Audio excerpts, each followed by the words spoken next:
is rising, she's rising, she's rising. The spirit is rising, it's rising, it's rising. The spirit is rising, they're rising, they're Hi, Coven. Hi, listeners. Welcome to your weekly witch prescription. Yes, what has been helping us get through our week, and what can maybe help you get through yours? Where's the magic at for you right now? I have been editing a piece that will go up on the zine today or tomorrow from a perfumer in our coven, someone who is like passionately falling in love with the act of making scents and combining scents. And so that's like part of my spell for myself today. Like I've been walking around just like sniffing stuff. It's really magical, actually. Also, I'm like leaning into my feral, like we talked about last week, your feral wild child. I'm leaning into my like feral witch weirdo self a little bit right now. Like I just need to be a little bit like grimier and weirder. And so like sniffing the compost and the Mm-hmm. coffee and the orange rinds and just like walking around and putting my face into dripping things Yeah. is helping me. You know that old saying, you gotta stop and smell the roses. Mm. I really internalized that, but like not just roses. Friends will be peeved at me because we'll be walking together and then they'll realize I'm not with them anymore because I've got my nose stuffed into some kind of, Yeah. flower shrub or, some kind of tree, especially around the winter holidays when like whole areas are set up as like Christmas tree Mm. sales. And Mm. so the whole like the air is just like soaked heavy with those evergreen. And I'm like sticking my nose through the fence, the holes in the fence, like Yes. yeah, let's experiment with scent because of course the fecal melt is coming where The we are. fecal melt is I coming. mean, facts are facts. Like the winter is ending. I mean, it's officially over now, but where we live, it's still covered in snow and ice. Yeah. And especially in the city, and in my yard too, the snow is melting and all that frozen dog poop that's been laying dormant through the whole winter is No, I am years out from the fecal melt. I don't go, I haven't had that. You just gave me like a sense memory for sure of walking down yeah. the streets in Montreal that one day where like everyone busts out. Everyone's in like cute dresses and shorts, even though there's still like chunks of snow because it's finally warm enough. And it smells like sun and spring and poop. But like And poop that's changing. yeah, and then you get a nice big rainfall and it just kind of cleans Mm. the world for us. Mm. So yeah, I mean, stick your nose in things, but it's the time of year where we still have to keep our critical awareness in mind as we stick our Yeah, noses in things. that's it. It's like there's new growth. Like I think the first kinship meditation that I did was the willow kin.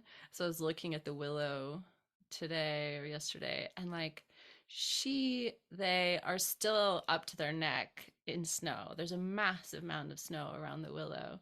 But they've got little like the branches have changed color. They're like kind of yellowy and they've got buds all along them, which means that like down there in that melty zone, they're warm enough and they're drying on things and they're like composting their shit and they're ready to do something as soon as they get the green light, I don't know. I admire them for feeling so optimistic even though they're so Right? fucking buried. Yeah. I might be buried up to my neck in snow, but I can still make tiny buds. There's Yeah. definitely a metaphor in there for me, for Mm-hmm. sure. Making tiny For sure. buds.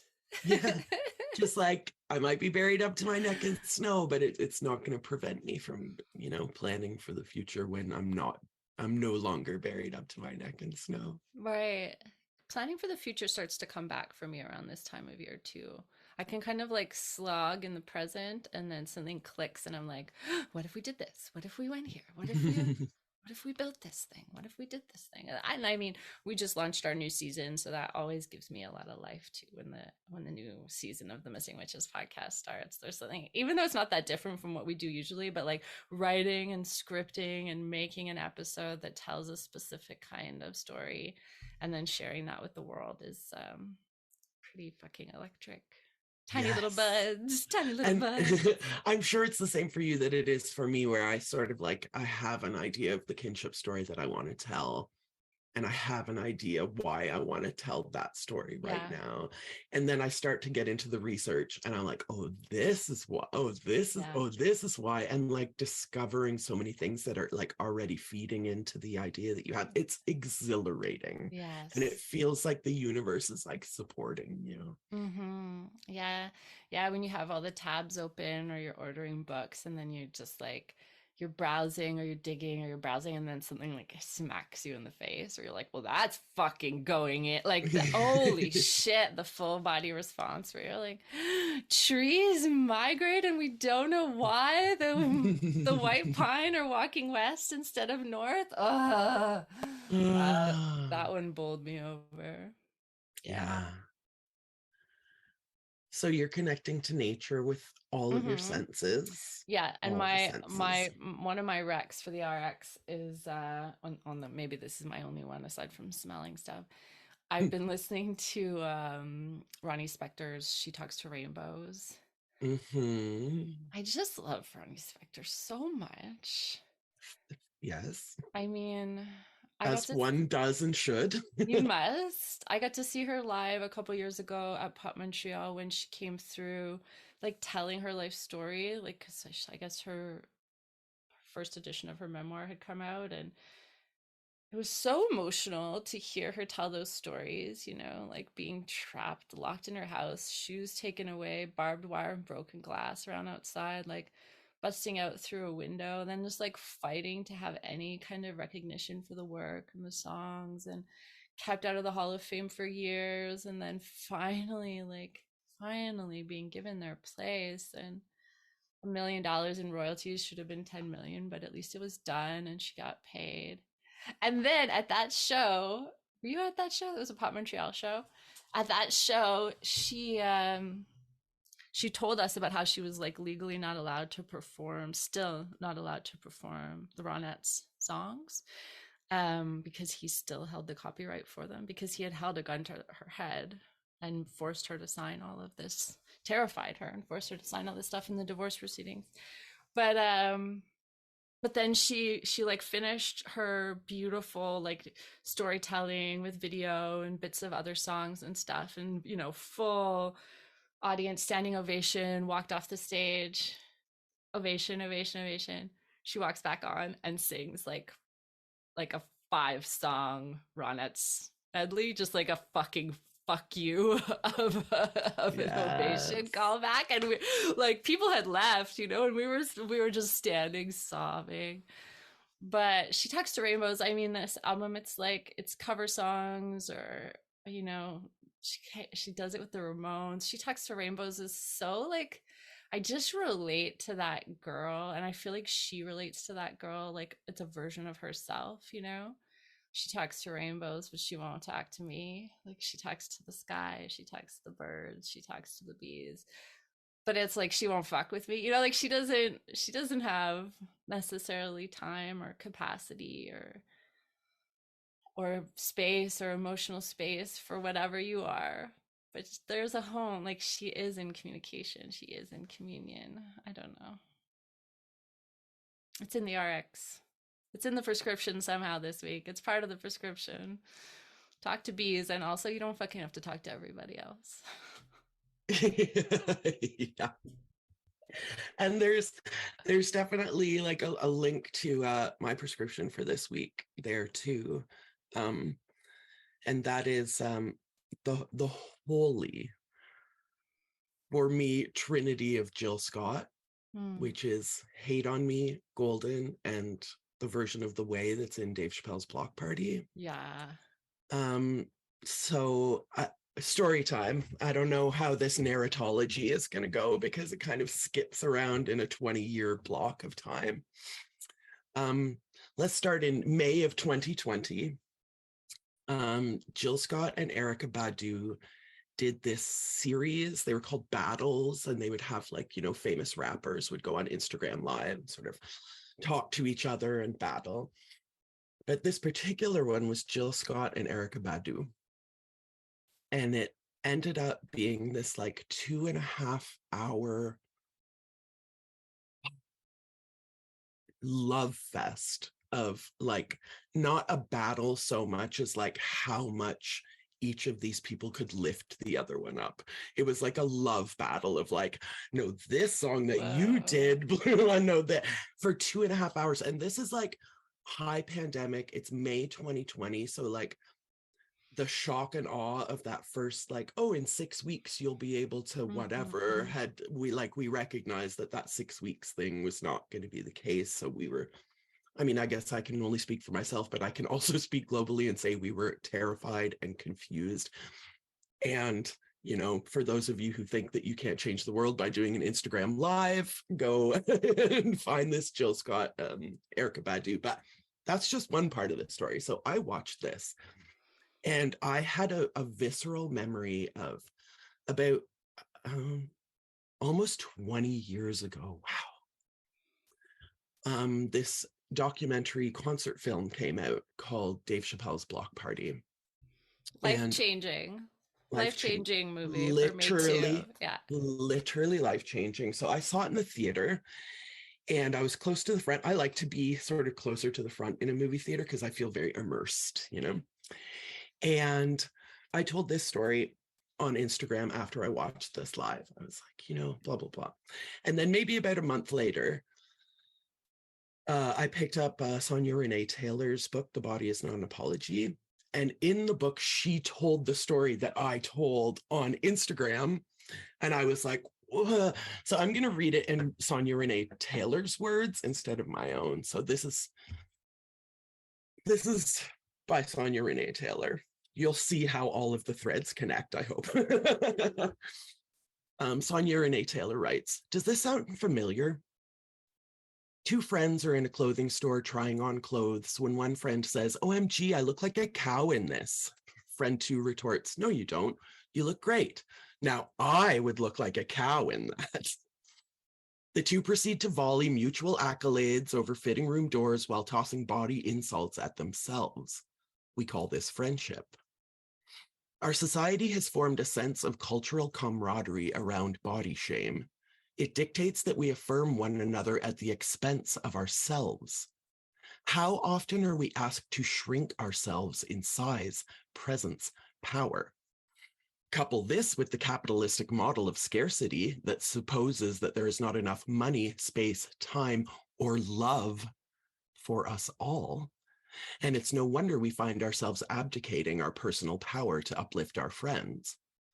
What happens, though, when we toss out that tired model and stand unapologetically in our power? We not only embolden ourselves, but inspire those we love to do the same. Singer-songwriter Jill Scott, here we go. Jill Scott did exactly that in the concert documentary Dave Chappelle's Block Party. In the film, a reporter and Jill gush over the beloved singer Erykah Badu while Badu is on stage. The reporter asks Scott whether she's nervous about singing after Badu. Her response, have you ever seen me perform? Scott did not see shirking her power or shirking her talent as a prerequisite for appreciating and supporting a fellow artist. Radical self-love does not call on us to be less of ourselves. It summons us to be our most expansive selves. Again, that's Sonia Renee Taylor. And that was my takeaway too. I saw Dave Chappelle's Block Party. I heard this person say, oh yeah, she's great. No, I'm not nervous. Have you seen me perform? And if you listen to the record that the band I was in put out at the time, because after that, it cuts to Jill Scott performing this version of The Way, which is kind of like a jazzy song, but performed in this like heavy rock and roll style. You talked about like crying, seeing Ronnie Spector. I was in the movie theater weeping weeping. I was like, this is the person. Whoever this Jill Scott is, I had never heard of Jill Scott until I saw that film. Whoever this Jill Scott is the prototype. This is the person. And you can hear it, like I say, you can hear me fully ripping off Jill Scott on that Mongrels record. And I would say all the time, people would ask me and I'd be like, it's a Jill Scott ripoff. Go watch Dave Chappelle's Block Party. I took that idea from Jill Scott, but this idea, like, okay, so going back to the three songs that I think everybody in this order, Hate on Me is a song about, hater, go ahead. I could give you the ripest peach from my garden and bake you a peach pie and it still wouldn't be good enough. So go ahead and hate on me. There are people out there who do not have your best interests at heart. Hello, Ronnie Spector can tell you that. And to me, it's almost shocking. Like, why would you not want everyone to, be uplifted and feeling the world would be, not everybody feels like that. I remember what my ex-boyfriend when I was a teenager saying, like, Amy, not everyone is cool. And I was like, what? Like, I have to be told that not everyone has my best interest at heart. So then once you've got through Hate on Me and you're like riled up and you're then I want you to switch to Golden. That's like the sonic equivalent of Living Well is the best revenge. I'm living my life like it's golden. Your life doesn't even have to be golden. You just have to live it like it is. Living well, living golden is the best revenge. And then I made sure it was on YouTube, this clip, because it has to be the Dave Chappelle's Block Party version of The Way. And it's the heaviest thing you ever heard. But literally, like, Jill Scott is singing about, like, I got up out of bed, had some, toast and 2 scrambled eggs and grits. Like, she's just talking about living her normal life. And then the chorus is, this is the way you love me. This is the way you love me, just by getting out of bed and having some breakfast and going about your life and not having to dim yourself to make somebody else feel comfortable. And just because someone's amazing, that doesn't make you any less amazing. Like, have you seen me perform? So yeah, I need everybody to bring that Jill Scott energy into this week, because we are looking around and we can see, like, the war on women, the war on trans people, the war on queer people, the war on Black lives. Like, go ahead and hate on me, hater, because I'm gonna do me. These are the lyrics. Like, in reality, I'm gonna be who I be, and I really just want to bring that golden Jill Scott energy to the floor this week. And that's the story. That's the prescription. I love that so much. And it's weird. It does fit really well with the feeling I have when I listen to She Talks to Rainbows. It's because that is, for me, it's like, I'm actually, like, not going to fuck with your noise. Like, I'm going to be as magical and connected and feral and powerful as I need to be for myself and my family and my community. I'm going to talk to all of the rainbows and make all the magic, but I'm probably not going to talk to everybody. I love that so much, Amy. I remember seeing Block Party. Just being so shook by it, watching it over and over again. And that I love the filmmaking in that movie that, like, follows the curiosity going into the weird old house. Yeah, Michel Gondry actually directed the film. He's like an avant-garde filmmaker, right? Like, what a choice. What a choice for a concert film. It's like... I know. Every Gondry music video. Gondry was at the... Gondry music video was an exhibit at the Montreal Museum of Fine Arts once. You could just go sit in the basement and just watch all his music videos back to back. So I did that for like a day, and it was so strange and beautiful and heavy. Also, do you remember that movie Be Kind, Rewind?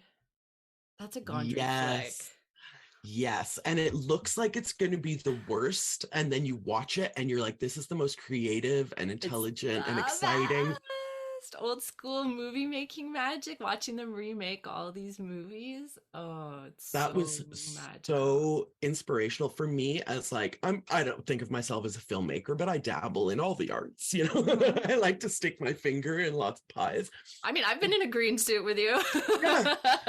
But that was so inspired. Like being a zero budget filmmaker Yeah, maker is like a different art than yeah. being, you know, a filmmaker with a budget, like literally zero. You remember this recently? I think you were there. Like I had a music video project, and the first thing I did, you might have been in the room with me in retrospect, was like write down, okay, what do I have? In the It house. wasn't like, Yeah. what do I want to do? It's like, what are my resources? One of them I was like, okay, Risa has a second apartment with like, you know, a yeah. door and a place. Yeah. You came and shot at my apartment, and your dad was in the green screen Mhm. onesie. Yeah, lots of Is people that have right? been in that. Yeah, Yeah, lots of people have been I in remember. that Zentai suit. But yeah, Yeah. yes, the point is though, Be Kind Rewind, I was like, Uh-huh. Jack Black is like not usually my, you Mm. know, type of humor, but Most my Def. goodness.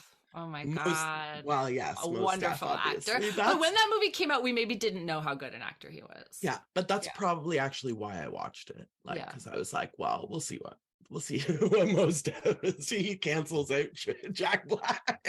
I like Jack Black, but I know what you mean. Yeah. Okay. So that's in the prescription too. It goes along with what you've been talking about with low stakes art, right? Yeah. It's like, yeah, like can we just like marinate in people who and versions of the natural world and sense experiences that shift what we think is possible. Yes. And I want to include Jer Bear Jones in this conversation because they talk about availabilism as Mm. their art form. So if you feel like going around and scrapping bits from like your craft box in your basement isn't like a valid or, you know, high enough form of art, like tell people it's availabilism. I'm working on availabilism right now. Mm. It's very au courant, you know. Just change the language around what you're doing sometimes, and it really like helps you to feel um it's validated. Yeah. I hope you feel validated this week for who exactly you are and surviving exactly where you are. And And living your for, life like it's golden. yeah. And just loving yourself as you wake up and eat what feels good and try to get closer to the sense experiences of the world around you. Yeah, and if you need an extra boost, then pick up a copy of Sonia Renee Taylor's The Body Is Not an Apology. Always. And bless the fucking be. Unless if I can be, I guess. Oh, no. Oh, We didn't say any of the things. oh yeah. So now it's business time. It's business. You're so bad. We're like, okay, we have to talk about these things. And then we're like, oh, but do you remember this scene from Dave Chappelle's Block Let's talk Party? about Gondry's music videos for 20 minutes and completely forget about podcast news. What's our podcast news, Amy? Well, you may notice that the schedule is changing. Our bodies are changing. The world is changing. It's spring. So what we're doing is we're going to keep doing the RX weekly. And so for this run, we're going to do all of the auxiliary episodes on Thursdays. So every week you'll get an RX, and then on the Thursday it'll be either one of our kinship meditations or an interview. So it'll go back and forth, kinship meditation, interview, and so on. And those will be on Thursdays, and you'll still get the RX once a week. So instead of doing a 6-week, like 3 episodes a week, we're doing 12 weeks at 2 episodes a week. We welcome your thoughts. Again, we're always messing with the formula, and we welcome your thoughts on what you feel works. That's it. And, you know, what doesn't work, I guess, if you feel you must. We love suggestions and ideas, questions, comments, current events at missingwitches@gmail.com. Always let us know.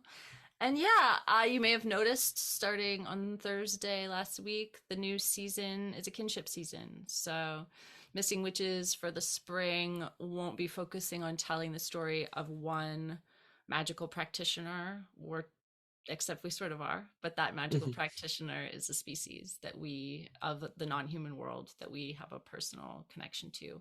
So it's an opportunity for us to explore research around that story and our own sort of body and brain and mind around that story, and to just try to get closer to our non-human counterparts. Yeah, if you're a new Coven member and you're really excited about this idea, it's something we started last year, so you can definitely go back in time on the website and check some of those out to get an idea of what's coming this spring. Yeah, let's expand our kinship. Blessed fucking be, for real? Yeah, for real this time. If we come up with something else, we'll let you know on the website. And blessed fucking be. Yeah, the spirit is rising, she's rising, she's rising. The spirit is rising, we're rising, we're rising. The spirit is rising, we're rising, we're rising. The spirit is rising, we're rising, we rise. I see it in your eyes. Hi, sweet magical podcast listener. It's Amy and Risa. here from the Missing Witches podcast. We wanted to let you know that we are getting ready for our annual May fundraiser for Native women's shelters. It's our third year. It's the fourth year that we've donated our proceeds, but the third year that we're doing this fundraiser. And it's become a community creation that we'd love to invite you to help us build this wave. Every year we donate our own proceeds for the month of May from our Patreon at missingwitches.com. And then we started to put together a raffle with prizes donated by the incredible fucking magical artists, artisans, healers, poets, practitioners in our wide witch web. And it just got bigger. So to participate in the raffle, just make a donation of $10 or more to the Native Women's Shelter of Montreal, or to your own local nonprofit supporting Native women or Native people that's close to your own heart and home. And then just send the receipt for your donation to missingwitches@gmail.com, and you'll be entered in our great big prize draw. I think we do one entry for every $10 of your donation. So if you make a $100 donation, that's 10 entries, something like that. That's right. Yeah. And to learn more about this project, you can check out missingwitches.com/reparations, or again, email us at missingwitches@gmail.com. And oh my gosh, and oh my goddess, and oh my, all the goddesses. If you are a listener interested in donating a prize, we are fucking thrilled to hear from you. So please email us, same address, missingwitches@gmail.com, and we will be excited to celebrate you and share your work and join in this act of reparations and community love together. Thank you. We love Blessed you. fucking be.